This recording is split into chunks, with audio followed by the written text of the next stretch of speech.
আর আপনাদের তবে বলে রাখি, বিল্লমঙ্গল চিন্তার মধ্যে প্রেম ছিল, সেই প্রেম পাক্কা হলো গোবিন্দকে পাওয়ার জন্য। আপনাদের স্বামী স্ত্রীতে কোনোদিন ঝগড়া হবে না, প্রেম পাক্কা থাকবে। দুটো কাজ করবেন, বলবো না বাদ দিয়ে দেবো, একদিন বলে দিয়ে যাবো। আচ্ছা আজকে বলে নাকি, আপনাদের স্বামী স্ত্রীতে ঝগড়া হবে না, দুটো কাজ একসঙ্গে করবেন। আপনার স্বামী স্ত্রীতে ঝগড়া হবে না, একটি মন্ত্র শিখিয়ে দেবো, দেখবেন ঝগড়া। দাদারা বলছেন বলুন বলুন, এই জন্যই তো যত গন্ডগোল। আচ্ছা এই যে আপনার শুনে রাখুন, স্বামী স্ত্রীতে কোনো ঝগড়া হবে না। এই যে মায়েরা, স্বামী স্ত্রীতে ধীরে স্বামী স্ত্রীতে ঝগড়া হলে প্রথমে কার মাথা খাওয়া যায়? বাড়ির বাচ্চার মাথা খাওয়া যায়। যে বাড়িতে শুধু ঝগড়া হয় তার বাচ্চার মনে প্রথম ক্রিয়েট করে, মনস্তত্ত্ববিদরা বলছে প্রথম বাচ্চার মন নষ্ট হয়। কেন? আপনি যেমন করবেন আপনার বাচ্চা শিখবে। তো একটা বাড়িতে স্বামী স্ত্রী খুব ঝগড়া করে, এটি শুনবেন, একটা বাড়িতে স্বামী স্ত্রী খুব ঝগড়া করছে, পাশের বাড়ির মেয়েরা বলছে দিদি তোমরা স্বামী স্ত্রীতে খালি ঝগড়া করো, শোনো এই পাড়া থেকে তাড়িয়ে দেবো, তোমার বাচ্চা তো নষ্ট হচ্ছে, আমার বাচ্চাগুলো গালাগাল শিখছে, তোমরা দুজন চাকরি করো আর ঝগড়া করছো কেন? তবে ঝগড়া তোমাদের হবে না, একটা নিয়ম শিখিয়ে দিই। পাড়ার মেয়েটা বললো, পাশের গ্রামে সাধু বাবা এসছে, ওর কাছে চলে যাও, দেখবে একটা মন্ত্রপুত জল দেবে, আর কোনোদিন তোমার ঝগড়া হবে না। মায়েরা, সাধু বাবার কাছে যদি কেউ যায় ঝগড়া মেটাতে, সাধু বাবা চিনতে পেরে যায় স্বামী বেশি ঝগড়া করে না স্ত্রী ঝগড়া করে। এখন স্বামী স্ত্রী দুজনে বসে আছে সাধু বাবার কাছে, সাধু বাবা জিজ্ঞেস করছে কি রে মা তোরা দুজনে কি জন্য এলি? তখন স্বামী বলছে, বুঝতে পারছেন তো? সাধু কিন্তু বুঝতে পেরেছে, স্ত্রী তখন বলছে কীর্তনে যে কি মজা আছে একমাত্র যে করে সে জানে, আর যে শোনে সে জানে। এই যদি মনে করি সারাত্রি বসিয়ে দেবো, তো সারাত্রি বসাবো, কিন্তু কি করবেন, সেই 7:30টায় শুরু হয়েছে, আর দেখুন এখন বাজতে চললো 11টা নাকি, এখন 11টা। আপনাদের মেদিনীপুরের ছেলে সামনে বসে আছে, দেখুন এ কিন্তু আপনাদের জেলার ছেলে, এ মাঝে মাঝে আমার সামনে যায়, আমার কাছে যায়, কীর্তনও করে, এই জন্য মাঝে মাঝে আসরে বসে। এ দেখে প্রতিটি আসরে 3 ঘন্টা 3.5 ঘন্টা হয়, এখানে দাদা কি করছে, এদিকে তাকান। এখন যখনই সাধু বাবা দেখছে যে দুজনে ঝগড়া করছে, দেখলো কে বেশি ঝগড়া করছে, দেখছে স্বামী যদি 4টা বলছে, স্ত্রী 25টা বলছে, সাধু বাবা তখন বুদ্ধি দিল, মা ওকে জলটা খেতে হবে না, তুই খাবি। মেয়েটা বলছে আমি খাবো, বলে হ্যাঁ। এই দেখ ফুসফুস করে মন্ত্র পড়ে দিলাম, এ মা তোর স্বামী যখন 2-4টা বলতে শুরু করবে না, তখন জলটা তুই হাতে করে নিবি, মুখের ভেতরে ঢুকিয়ে নিবি, গিলবিও না ফেলবিও না। কিছু বুঝলেন? বুঝে গেছেন বোধহয় নাকি? এত হাসি কেন? বুঝে গেছে বোধহয়।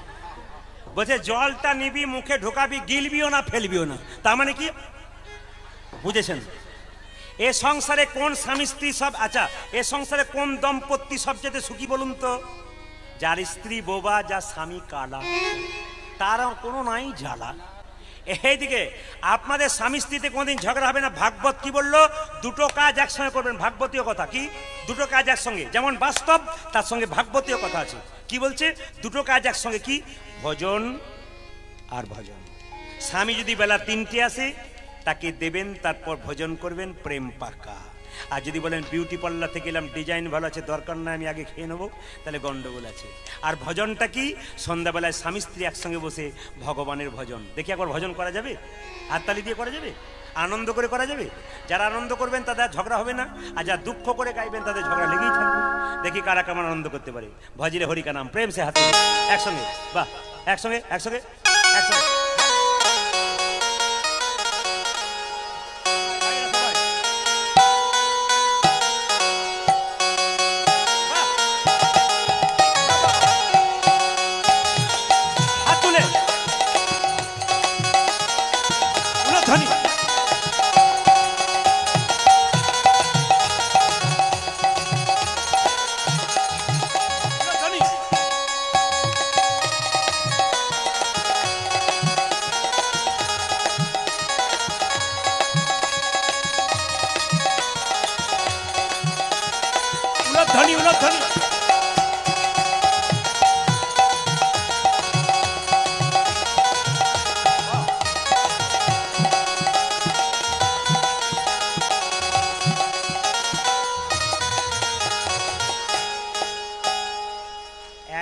ভদ্রলোক একটি কাগজ নিয়ে আমার কাছে গিয়েছিল, বললো দাদা এই লাইনটা একটু পড়বেন। বললাম কি লাইন পড়বো? ওনার কথাটা মনে পড়ে গেল। কাগজে লিখেছেন, সিঁদুর তো সবাই নেয়, কেমন করে নিতে হয় বলবেন? একটু বলে দিই ভজনটা করবার আগে। সিঁদুর নেবেন কোন আঙুলে? সিঁদুর নিতে হয় দু আঙুলে, একটা এই আঙুল একটা এই আঙুল। তর্জনী মানে কি? এতে আপনারা নেবেন এই আঙুলে একবারই টানবেন, দুবার টানতে পারবেন না, ডিজাইন করতে গেলে গন্ডগোল আছে। এই জন্য লক্ষ্য করুন, যে যত ডিজাইন করবেন তত তো ডিজাইনে ঝগড়া হবে আর কি। তো লক্ষ্য করুন মায়েরা, এইদিকে তাকান। এই স্মৃতির সিঁদুর এখানে নেবেন একবার, এই আঙুলে নেবেন একবার। কেন? এই আঙুলে নিলে কি হয়? স্বামীর আয়ু লম্বা হয়। সিঁদুরের কৌটো থেকে যে সিঁদুরটা নেবেন, পাশের মেয়ে যদি বলে একটু সিঁদুর দে, আপনি দেবেন না। কেন? আপনার ভাগ্য তাকে নাকি দেওয়া হয়, শাস্ত্র বলছে। এই জন্যে ওকে নতুন কৌটো দেবেন, ওই কৌটো সিঁদুর দেবেন না। মায়েরা সিঁদুর কেন নেন? স্বামীর অমঙ্গলের জন্য। দু চারজন বলে ফেলেছে হ্যাঁ, স্বামীর অমঙ্গলের জন্য। আচ্ছা, তার ফাঁকে বলে রাখি, সীতা দেবী সিঁদুর নিত, এরকম করে সিঁদুরটা নিচ্ছে। হনুমান পেছন থেকে বলছে, মা সিঁদুর নিচ্ছ কেন?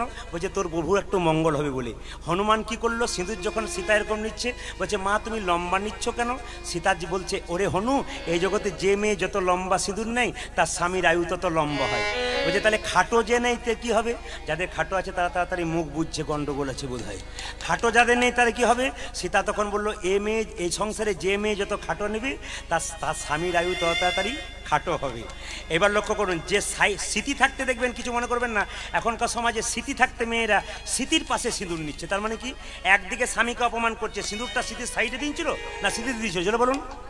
স্মৃতি থাকতে যে সাইডে সিঁদুর নেবে তার সম্পর্ক তত সাইড হবার চান্স থাকবে।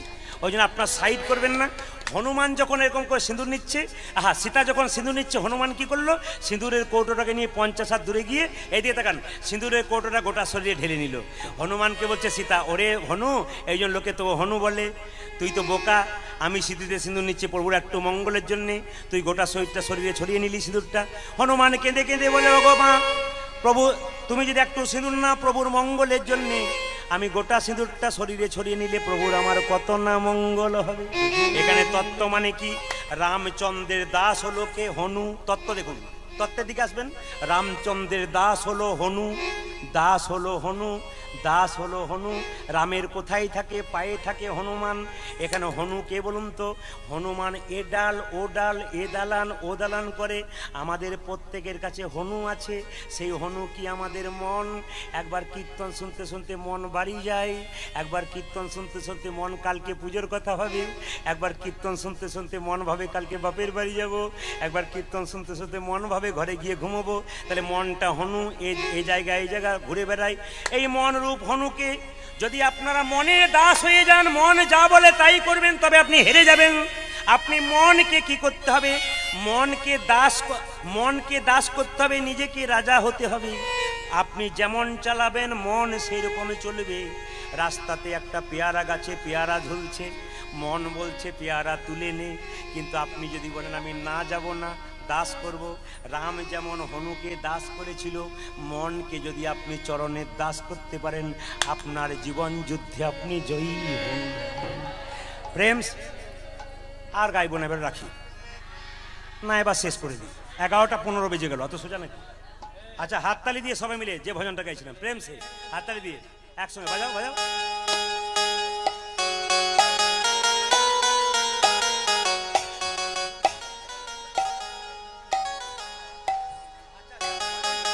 ভজনটা চেঞ্জ হয়ে গেল, আসতে বলি, ভজনটাকে চেঞ্জ করে দিই আসতে।